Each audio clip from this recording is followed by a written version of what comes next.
자, 시편 23편 1절부터 6절 함께 읽겠습니다. 시작. 여호와는 나의 목자시니 내게 부족함이 없으리로다. 그가 나를 푸른 풀밭에 누이시며 쉴 만한 물가로 인도하시는도다. 내 영혼을 소생시키시고 자기 이름을 위하여 의의 길로 인도하시는도다. 내가 사망의 음침한 골짜기로 다닐지라도 해를 두려워하지 않을 것은 주께서 나와 함께 하심이라. 주의 지팡이와 막대기가 나를 안위하시나이다. 주께서 내 원수의 목전에서 내게 상을 차려주시고 기름을 내 머리에 부으셨으니 내 잔이 넘치나이다. 내 평생의 선하심과 인자하심이 반드시 나를 따르리니 내가 여호와의 집에 영원히 살리로다. 아멘. 읽기만 해도 은혜가 되고 감동이 되는 말씀입니다. 시편 23편 1절부터 6절 말씀, 제가 2주 혹은 3주 나누어서 말씀을 전하실 텐데요. 오늘 말씀은 도대체 성령 충만이 뭔가요? 그리고 다윗에게서 배우는 성령 충만의 실제라는 제목으로 말씀을 전하고자 합니다. 하나님이 우리 인생에게 주시는 축복은 두 가지가 있습니다. 예수 믿지 않는 불신자에게 주시는 가장 큰 축복은 거듭남의 축복입니다. 우리가 이 생을 누가복음 16장에 나오는 부자처럼 자세고 베옷을 입고 날마다 잔치하며 산다고 한들 그 목숨이 70이요 강간하면 80인데 죽어 영원한 멸망의 지옥에 떨어진다면 그것보다 불행한 인생은 없습니다. 그래서 하나님이 우리 인생에게 주시는 제일 큰 축복은 거듭남의 축복입니다. 예수 믿고 거듭나서 요단강 건너갈 때 주님 손 붙들고 주님 예배하신 천당에 들어가는 것, 이게 가장 큰 인생의 축복입니다. 이건 어떤 축복과도 바꿀 수 없는 복 중의 복입니다. 그리고 예수 믿는 자에게 주시는 축복이 또 하나 있습니다. 예수 믿는 자에게 주시는 가장 큰 축복은 성령 충만의 축복입니다. 성령 충만해서 예수 믿어도 춤추도 믿고 행복하게 믿고 마음속에 노래가 흘러나와서 이 봄날 아침에 꾀꼬리가 날아오르듯 기쁘고 즐겁게 주님과 동행하는 인생, 이건요 예수 믿는 자에게 주시는 가장 큰 축복입니다. 그래서 불신자에게 주시는 가장 큰 복은 거듭남의 복이요, 예수 믿는 자에게 주시는 가장 큰 복은 성령 충만의 복입니다. 세상에는 남자와 여자가 있습니다. 태어나서 때가 되면 결혼을 합니다. 남자와 여자 미혼자에게 인생의 가장 큰 축복은 결혼하는 거예요. 그러나 결혼한 것이 어떤 사람에게는 행복이 아니라 저주가 되는 경우가 많습니다. 지옥 같은 결혼 생활을 했다고 고백하는 사람이 얼마나 많은지 몰라요. 죽지 못해서 같이 산다고 말하는 부부가 얼마나 많은지 몰라요. 언제 한번 강남에서 조사를 해봤다 그러잖아요. 아줌마들을 대상으로 로또가 당첨되면 어떻게 하겠습니까? 그랬더니 60%가 당장 이혼하고 말겠다고, 지긋지긋하다고, 결혼 생활이 지옥이라고. 예수 믿는 것도 이럴 수가 있어요. 어쩌다가 교회 발언 들여 놓았는데 예수 믿는 게 행복하지 않아요. 또 주일이 되었느냐, 주일이 행복하지 않아요.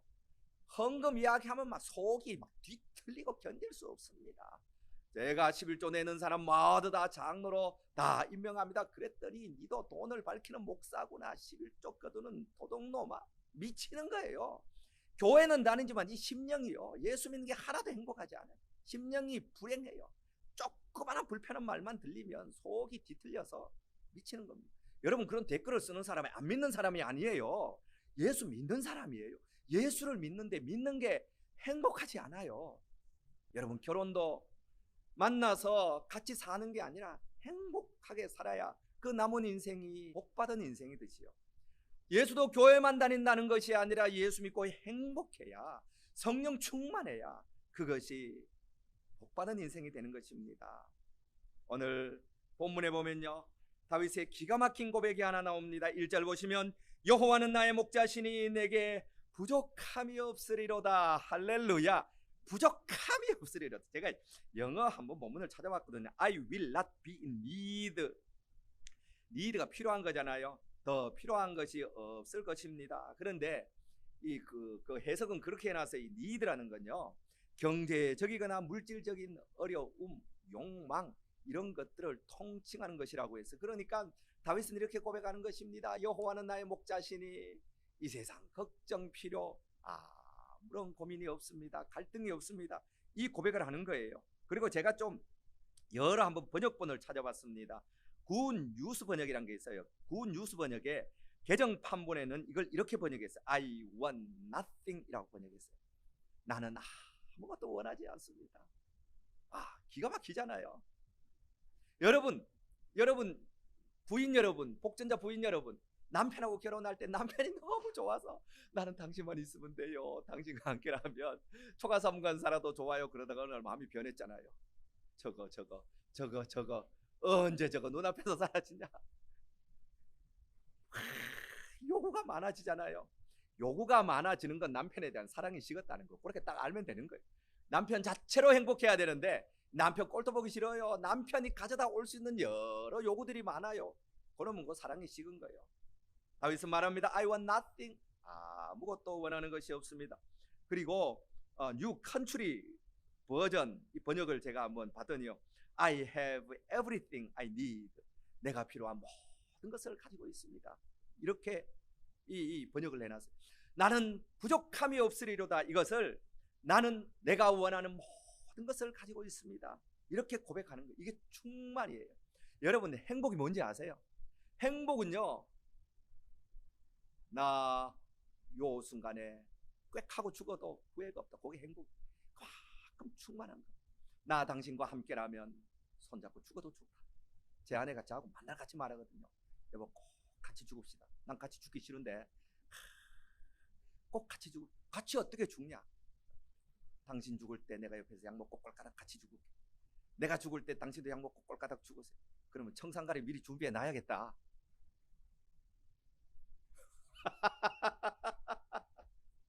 그게 사랑이라는 거예요. 살아도 함께 살고 죽어도 함께 죽고, 당신이 있으면 세상 모든 것이 있는 것이지만 당신이 없으면 세상 모든 것이 있어도 아무것도 없는 것. 그게 행복이라는 거예요. 그게 사랑이라는 거예요. 그래서요, 행복은요, 더 원하는 것이 없는 상태를 행복이라고 말합니다. 영국에서 어떤 그 공고를 냈다 그러잖아요. 나 진짜 행복하다고 말하는 사람 행복의 이유를 밝혀주시면 100만 달러 주겠어. 그러니까 엄청나게 많은 사람이 보내서 나 이래서 행복합니다. 이래서 행복합니다. 이래서 행복합니다. 그래서 해서 1등을 딱 뽑아서 1등 불러놓고 당신 어때서 행복합니까? 나 이래서 행복합니다. 그래서 심성원이 말했대. 정말 당신 충만하고 만족하고 지금 이대로 행복하고 더 소원이 없다면 100만 달러 안 받아도 되겠네요. 그러니까 그 1등 받은 사람, 그건 안 되겠는데요. 여러분 보세요. 이건 행복이 아니에요. 이건 충만이 아니에요. 충만은 뭐라고요? I want nothing. 하나님 한 분이면 충분합니다. 이게 성령 충만한 거예요. 자, 그런데 I want nothing이라고 말할 때 바울이 앞에 고백한 전제가 있잖아요. 여호와가 나의 목자가 되시니 I want nothing. 원하는 것이 없습니다. 다윗은 목자였습니다. 그래서 여호와가 나의 목자라고 할 때 이 목자라는 말의 의미를 너무너무 잘 알았어요. 다윗은요, 양들을 지키기 위해서 자기 생명을 바쳤거든요. 그래서 성경 사무엘상 17장 34절 35절에 보면, 찾진 않아도 괜찮아요. 거기 보면 사자나 곰이 와서 짐승을 내 양떼를 물어갈 때 내가 쫓아가서 사자 아가리를 찢어버리고 곰을 쳐 죽이고 내 양떼를 찾아왔나이다. 하물며 저 블레셋 이방인이니까 내가 여호와 이름으로 가서 이기겠습니다. 이 고백을 하면서 말합니다. 그래서 다윗은 목자였기 때문에 목자가 양들에게 어떤 존재인지 너무 잘 알았어요. 양들에게는 목자만 있으면 양들의 인생은 아무 걱정이 없구나. 짐승이 와도 목숨을 바쳐 지켜줄 것이고, 푸른 초장 실만한 물가로 인도와서 때를 따라 먹여줄 것이고, 자기가 목자된 경험을 통해서 하나님을 대비해서 고백하는 것입니다. 여호와가 나의 목자로다. 그리고 생각해보니 나도 내 양들을 위해서 이렇게 목숨을 바쳤는데 나보다 능력이 많은 전능하신 하나님이 나를 버려두시랴. 그러므로 I want nothing. 하나님만 계시면 됩니다. 아무런 소원이 없습니다. 로마서 8장 32절에 말합니다. 자기 아들을 아끼지 아니하고 우리에게 주시니가 무엇을 우리에게 주시지 않겠느냐. 마태복음 6장에도 말씀하잖아요. 무엇을 먹을까 무엇을 마실까 걱정하지 마라. 이런 걱정은 이방인들이 하는 거야. 내가 너희 하나님이 아니냐. 들의 백합화를 보라, 공중의 새를 보라. 저들이 무슨 길쌈을 하느냐, 저들이 무슨 농사를 짓느냐. 그런데 솔로몬의 입은 옷이 저 백합화보다 못했고 어떤 부자도 저렇게 날아다니는 새들처럼 자유롭게 살지 못했다는 것입니다. 내가 너의 아버지인데 무엇을 걱정하느냐. 다윗은요 이걸 알았던 거예요. 그래서 I want nothing이라고 고백하는 거예요. 이건 교회 다닌다고 아무나 고백할 수 있는 게 아니에요. 이 영적인 원리를 아는 사람은요 예수 믿어도 행복할 것이고, 이 수준에 이르지 못하는 사람은요 예수 믿어도 고민과 갈등과 염려와 근심 속에 살아갈 수밖에 없습니다. 이걸 다윗은 실제로 목자를 하면서 알았는데, 우리는 도대체 하나님을 어떻게 알 수 있을까요? 성경이 너무 고마운 건요 그 대답을 2절에 그냥 해주고 있어요. 그가 나를 푸른 풀밭에 누이시며 쉴 만한 물가로 인도하시는도다. 자, 양들을 생각해 보세요. 아침에 일어났어요. 아니 목자가 푸른 풀밭에 데리고 가네요. 쉴 만한 물가로 데리고 가네요. 그리고 다음날 또 일어났어요. 다음날 똑같이 하네요. 그리고 또 일어났어요. 다음날 또 똑같이 하고, 일주일이 지나고 한 달이 지나고 1년이 지나는데 그 목자가 똑같이 이렇게 하네요. 그러면 이 양들에게는 하나의 믿음이 생기는 거예요. 아, 목자만 바라보면 되는구나. 아무것이 없어도 목자만 있으면 뭐 푸른 초장 쉴 만한 물가 걱정하지 않아도 괜찮구나. 그래서 양들은 이 경험을 통해서 목자만 있으면 걱정이 없다는 걸 배우는 거예요. 그러면 성도는 하나님이 너희 아버지가 아니냐, 무엇을 먹을까, 무엇을 마실까, 무엇을 입을까 염려하지 말라, 이 원리를 통일하게 배워야 되잖아요. 이 배우는 것을 어디서 배우느냐, 이게 문제인 것입니다. 성경의 푸른 풀밭은 하나님의 말씀을 상징합니다.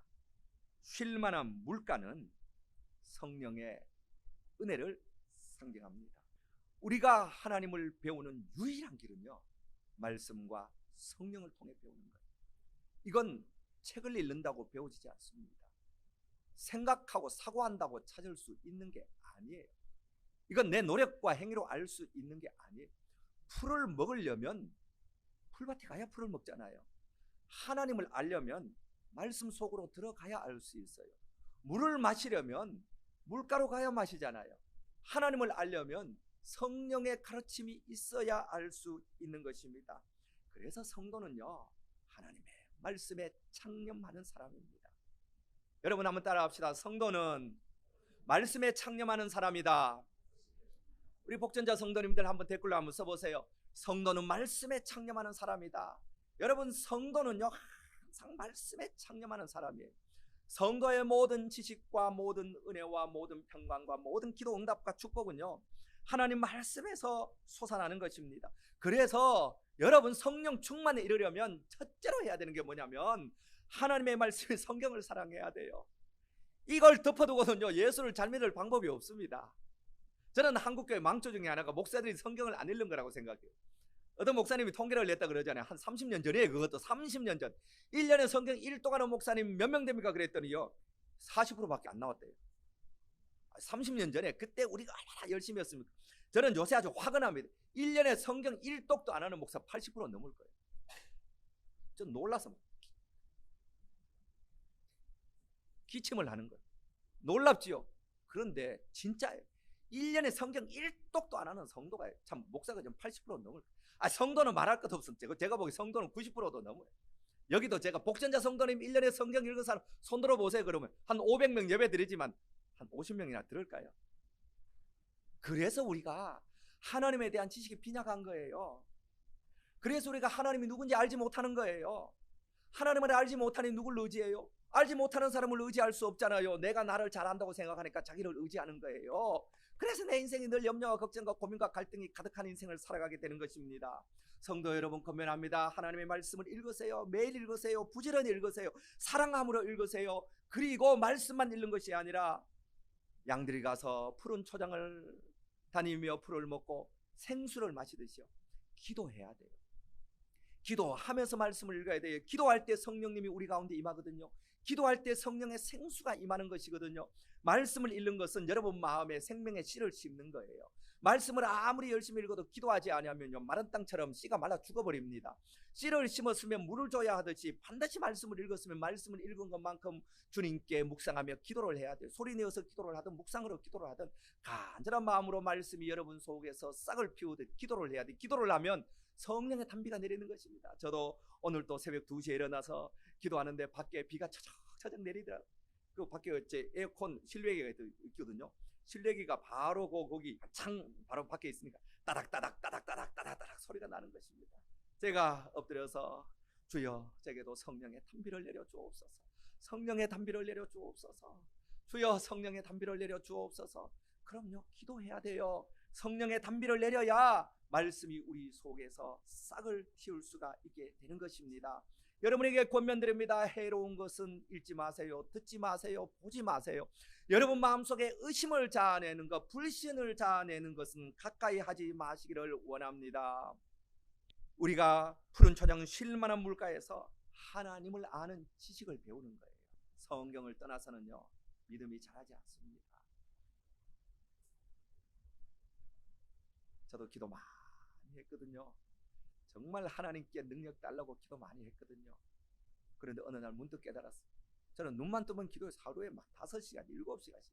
그런데 기도하다가 보니까 기도하는 동안 하나님 말씀 읽는 거 깜빡 잊어버려요. 정말 기도 많이 해보시라니까요. 기도한다고 앉았다가요, 성경 읽는 걸 잊어버려요. 성경이 낯설어져요. 기도하는 사람의 약점이 이것입니다. 그래서 저는 기도원 원장들 되게 싫어합니다. 일단 무식해서 싫어합니다. 공부를 해야 돼요. 목사도 무식하면요, 영혼을 망치는 목사가 될 수 있어요. 영국의 로이드 존스 목사가 그랬어요. 목사 여러분, 열심히 성경을 읽으세요. 열심히 하나님 말씀을 공부하세요. 열심히 여러분 영혼에 유익한 책들을 부지런히 읽으세요. 그럼요, 부지런히 읽어야 돼요. 특별히 하나님 말씀을 읽고 하나님 말씀을 부지런히 들어야 되는 것입니다. 여기에서 하나님을 아는 지식이 생기는 거예요. 하나님이 누군지 알아야 하나님을 의지할 수 있고 그 하나님 안에서 내가 평안을 누릴 수 있게 되는 것입니다.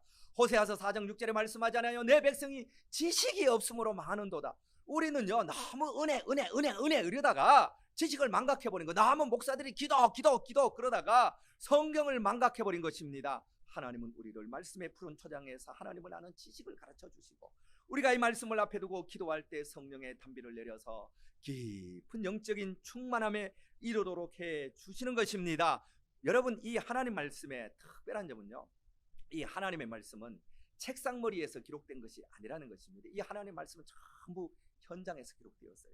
시편 23편은요, 바울이 양을 치는 들판에서 기록이 된 것입니다. 그래서 하나님이 우리를 성령 충만으로 인도하실 때는 반드시 현장으로 이끄십니다. 책상머리에서는 믿음이 안 자랍니다. 그냥 그렇게 아시면 돼요. 책상머리에서 공부 많이 하고 책상머리에서 뭐 기도한다고 믿음이 안 자라요. 하나님이 우리의 믿음을 자라게 하시기 위해서는 반드시 고난의 현장으로 이끌어 가시는 것입니다. 구약에서 고난 제일 많이 당한 사람 다윗이잖아요. 그래서 이런 탁월한 신앙 고백이 나오는 거예요. 신약에서요, 고난 제일 많이 당한 사람이 바울이잖아요. 그래서 탁월한 바울의 신학이 나오게 되는 것입니다. 제가 욕 얻어먹을 각오하고 말씀을 드립니다. 그래서 저는 신학 교수를 우습게 봅니다.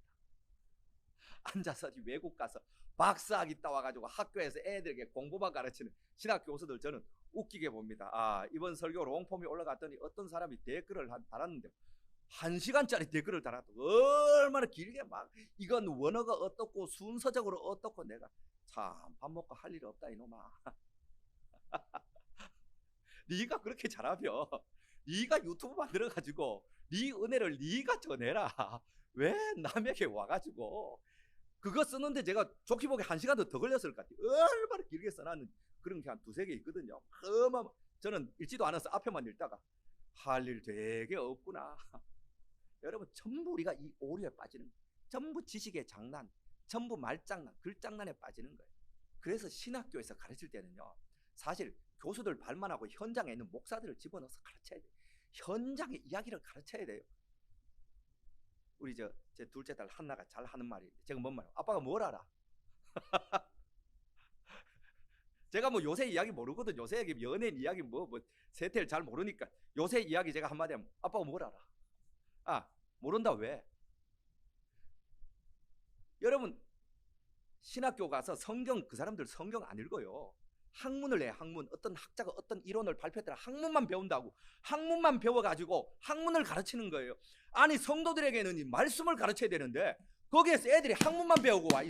신학교 다니는 애들이 성경을 제일 안 읽는다니까요. 그래서 어떤 분이 말했더라고. 내 좋은 믿음 신학교 가서 다 망쳐먹었다고. 교수들이 뭐 성경을 안 읽으니 학생들이 읽겠어요. 교수들한테 논문 쓰라 그러지 말고 1년에 성경 3번 완독한 거 그 성경 스케줄 받아서 그 전부 확인을 해야 되는 거예요. 논문이 뭐가 필요해요? 학문이 어떻게 사람을 구원해요? 학문이 지금 전부 자유주의 신학 학문이 가득 차가지고 이 나라 전 세계 신학교 90%를 망쳐가지고 전 세계 교회를 다 망치고 유럽교회 다 망친 게 학문이에요. 주님 우리에게 성경을 주셨지 학문을 주신 게 아니라니까요. 갑자기 또 열을 냈는데 어쨌든 그래서 저는 교수를 졸로 봅니다. 여러분 하나님이 우리에게 주신 것은 학문이 아니라 하나님 말씀을 주신 것입니다. 그러니까 학자가 뭐 이렇게 말했다 학자가 저렇게 말했다 귓등으로 튕겨버리시기 바랍니다.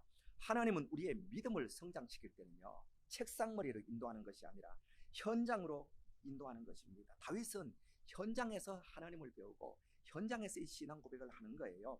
그가 나를 푸른 풀밭에 누이시며 쉴 만한 물가로 인도하시는도다. 하나님이 우리를 말씀의 푸른 풀밭 우리를 성령의 쉴 만한 물가로 인도하시는 분이신데요 그 말씀과 성령을 통해서 우리에게 두 가지 역할을 합니다. 첫째는 3절 보세요. 내 영혼을 소생시키시고 말씀과 성령이 임할 때 내 영혼이 소생되는 축복을 누립니다. 우리 삶의 현장이 얼마나 힘듭니까? 삶의 현장에 고민과 갈등이 얼마나 많습니까? 그런데 여기 영혼이라고 할 때요 이건 스피릿을 말하는 게 아니에요. 소울을 말하는 것입니다. 스피릿은 영, 이 소울 이건 혼을 말하는 우리 정신을 말하는 거예요. 우리 영은 소생될 필요가 없어요. 왜냐하면 우리 영은 거듭날 때 성령님이 들어와 계심으로 우리 영은 완전한 거예요. 우리 영은 항상 100% 충만해요. 문제는 이 영에 있는 역사가 내 심령에 내려오지 않는 것이 문제인 것입니다. 그런데 하나님의 말씀과 성령에 창념할 때 성령님이 역사할 때 우리의 혼이 소생되는 축복을 누리는 것입니다. 저는 하나님 말씀이 참 기가 막히다고 생각해요. 저는 이 한마디 한마디가 기가 막히다고 생각합니다. 사실 우리가 고민하는 거는요 우리 마음의 문제예요. 갈등도 고민도 괴로움도 즐거움도 근심과 염려도 여러분 전부 우리 마음에서 일어나는 것입니다. 혼이 병들어서 괴로운 거고요. 혼이 병들어서 부부관계가 깨어지는 거, 혼이 병들어서 우울증 걸리고요. 혼이 병들어서 자살하는 것입니다. 그런데 하나님의 말씀이 우리에게 임할 때 성령이 우리에게 기름 부어질 때 우리의 혼이 소생되는 축복을 누리는 거예요. 혼이 소생되면 인생이 살아나는 것입니다.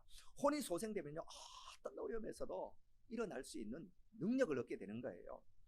저는 여러분이 이야기했지만 한 몇 년 전에 너무 어려운 시기가 있었어요. 너무 어려운 시기가 있어요.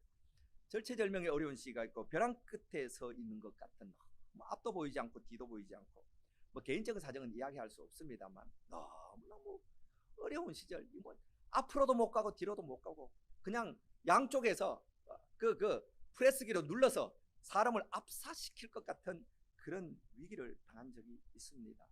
그때 제가 기도도 안 나왔어요. 그런데 하나님께서 제 마음속에 조용히 어느 날 앉아서 기도하는데 말씀 하나를 생각나게 하셨는데 요나서 2장 2절 내가 스올의 뱃속에서 부르짖었더니 주께서 들으셨나이다.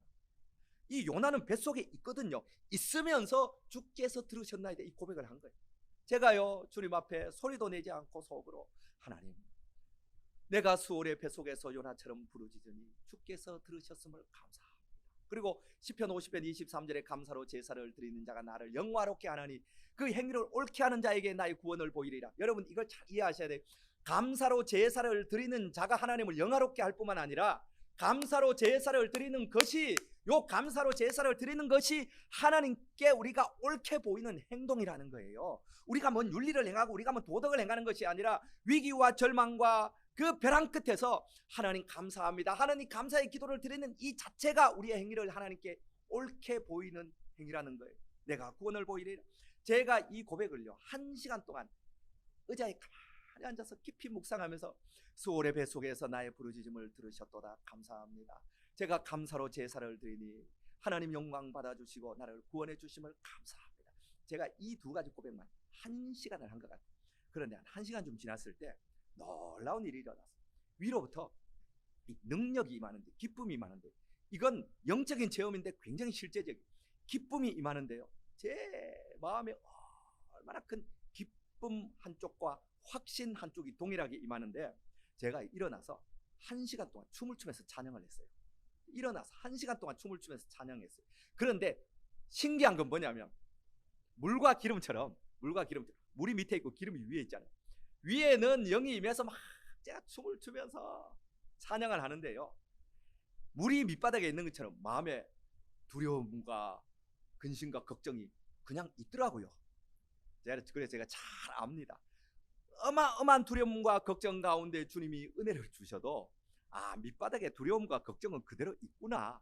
있는 중에 그것이 나를 완전히 장악해서 잡아먹을 환경에서 그것이 줄어든 것뿐이지 그게 사라진 건 아니에요. 그런데 그 위에 하나님의 은혜가 임하여서 그 근심과 두려움이 내 마음에 있음에도 불구하고 제가 1시간 동안요 진짜 춤을 추면서 찬양했어요.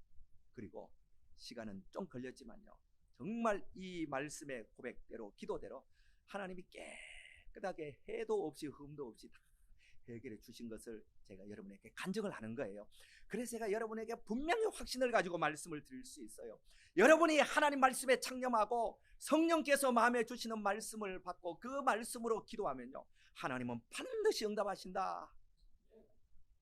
여러분, 이 재미가 있어야 예수를 믿는 거예요. 이 재미가 없으면 성경이 그냥 밋밋하고 아무런 능력이 없는 거예요. 하나님은 반드시 내게 주신 말씀에 대해서 약속을 지키신다. 저는 캐로더스 목사님의 간증을 읽어본 적이 있는데, 이 목사님이 이 알러지가 걸려가지고 콧물을 날마다 질질 흘리고 다녔거든요. 그래서 주님께 기도했대. 나는 너를 치료하는 여호와라고 말씀하셨으니 이 알러지를 고쳐주옵소서. 그랬더니 주님이 마음속에 묻더랍니다. 알러지를 고쳐주라, 내가 병의 증세를 고쳐주라, 아니면 원인을 뿌리 뽑아주랴. 그러니까 기왕이면 하나님 원인을 뿌리 뽑아주세요. 그걸 기도하고 마음속에 확신이 넘쳐서 아멘, 아멘, 감사합니다. 그런데 이틀이 지나도 콧물이 질질 나는, 3일이 지나도 콧물이 질질 나는 거. 그래서 하나님께 불평을 했답니다. 하나님, 원인을 제거해 준다고 했는데, 원인을 뿌리 뽑아 준다고 했는데 왜 콧물이 아직도 질질 납니까? 이 말 잘했다. 내가 원인을 뿌리 뽑아 준다 그랬으니 야, 증세가 그치는데 시간이 좀 걸릴 거 아니냐? 여러분, 그런 거 아니에요? 칼을 맞았어요. 빼고 꿰매도 이게 아무는 데는 시간이 걸리는 거예요. 너희 막 참을성이 그렇게 없냐? 이미 뿌리는 뽑혔으니 감사해라. 그래서 원인을 제거해 주셨으니 감사합니다. 콧물이 나건 말건 나는 치료되었으니 감사합니다. 일주일 동안 감사하고 난 후에 증세가 사라졌어요. 이 목사님이 여기에서 놀라운 은혜를 받은 거예요. 데살로니가전서 5장 18절 범사에 감사하라. 그렇구나. 그리고 그때부터 이 목사님의 목회 철학이 감사가 되었어요. 교인이 찾아옵니다. 남편이 바람 피워요. 성경 봅시다. 데살로니가전서 5장 8절 범사에 감사하라. 집사님 감사하세요. 그럼 눈이 동그라져서, 목사님 내게 2차 가해를 이렇게 줄 수 있습니까? 정말 이렇게 사람에게 상처를 줄 수 있습니까? 그래도 목사님은 뻔뻔하게 말하는 거예요. 당신이 상처를 받았건 말건 하나님 말씀에 범사에 감사라고 하지 않느냐? 하나님 말씀은 진리다. 그러니 바람 피워도 감사합니다. 바람 피워서 감사합니다. 감사해라. 아들이 가출했어요. 성경 봅시다. 데살로니가전서 5장 18절 범사에 감사하라. 아들 가출한 거 감사하세요. 지금 목사님 아들 괜찮다고 지금 누구에게 막말할 수 있습니까? 집사님 환경은 환경이거니와 성경은 하늘이 무너지고 땅이 꺼져도 진짜잖아요. 감사라고 했으니 범사에 감사합시다. 함께 기도합시다. 아들이 가출해서 감사합니다. 이렇게 기도를 합니다. 목사님 마음 걸렸어요. 데살로니가전서 5장 18절 봅시다. 범사에 감사하라. 그리고요, 줄기차게 밀고 나간 거예요. 한 달이 지나고 1년이 지나고 2년이 지나고 놀라운 응답들이요. 여러분, 그 멀린 캐로더스 지옥생활에서 천국생활로 찬송생활을 걷는 이런 책법 다 나와 있어요. 어마어마한 간증들이 다 나와 있어요. 남편이 회개하고 제자리에 돌아오지, 회개하고 돌아오지 안 돌아오면 어디 갈 거예요? 자녀들이 집으로 돌아오고요. 어떤 사람은 암에서 고침받은 간증들이 많이 기록된 게 몰라요. 여러분, 저는 이게 하나님 말씀의 능력이라고 생각합니다. 여러분, 하나님 말씀이 임하는 곳에는요, 우리의 영이, 우리의 혼이 소생하는, 혼이 소생하면, 우리의 마음이 살아나면, 심령이 강하면 누가 그를 죽일 수 있습니까? 이 말씀은 종교적인 수단만이 아니에요. 저는 이 말씀을 통해서 여러분이 병도 고침받고, 여러분이 기도 응답도 받고, 여러분 인생의 복도 받고, 여러분이 형통해지기를 축원합니다. 그 모든 능력이 말씀 안에 다 들어있는 거예요. 그리고 마지막으로 보세요. 자기 이름을 위하여 의의 길로 인도하시는도다. 이 말씀의 두 번째 축복은요, 의의 길로 인도하시는 것입니다. 제가 대학 교수들, 학문하는 신학교 교수들 졸로 본다 그랬는데, 제가 또 졸로 보는 사람들이 또 한 사람이 있습니다. 저는 심리학자나 상담가들을 졸로 봅니다. 설교를 이렇게 하니까 자꾸 이 비판을 많이 받아. 어쨌든 뭐 졸로 봅니다. 왜냐하면요, 상담가와 심리학자는요, 우리를 근본적으로 치료하지 못해요. 데일밴드 붙이는 거죠. 근본적으로 치료하지 못합니다. 한번 상담하러 가보세요. 요즘 상담이 뭐죠? 너 잘못 아니야. 너무 너 자신을 자책하지 마. 그게 웃기는 말이잖아요. 내 인생의 모든 문제 80% 내 잘못이에요. 아니, 내 인생 내가 내 잘못을 만드는 거지. 누가 내게 잘못을 만들? 부모 잘못. 세상에 안 그런 부모는 지가 부모 되면 안 그럴 것 같아요. 세상 사회 잘못, 대통령 잘못. 어느 사람이 대통령 되면 안 그럴 것 같아요. 어제 우리 어머니 갔더니 그러더라고. 서영춘이가 한 말이 있어요. 역시나 혹시나 하고 뽑았더니 역시나 하더라. 다 그러잖아요. 혹시나 이 사람은 다를까 뽑았더니 역시나 그놈이 그놈이구나. 그런데 무슨 대통령 탓을 내요? 무슨 정치인 탓을 내? 내가 불행하고 내가 이렇게 사는 것이 남의 탓이 아니에요. 내 탓이에요. 그런데 상담가들은 이 말 하지 않습니다. 그리고 제일 중요한 것은요, 나의 불행과 나의 모든 고통의 저변에는 성경은요, 죄가 있다고 말해요. 이건 어떤 상담가도 말을 안 해줘요. 당신 죄 회개하세요. 이렇게 말해주는 상담가 봤어요? 없습니다. 유일하게 성경만 그렇게 말해주는 거예요. 성경을 한번 읽어보세요. 성경을 읽으면 제일 큰 유익이 뭐냐면, 내가 나를 볼 수 있는 자아 성찰의 눈이 생긴다. 아, 내가 당하는 이 고통, 내가 당하는 이 불행, 나의 이 우울감, 이게 내 속에 있는 죄 때문이구나. 이걸 경험하게 되는 겁니다.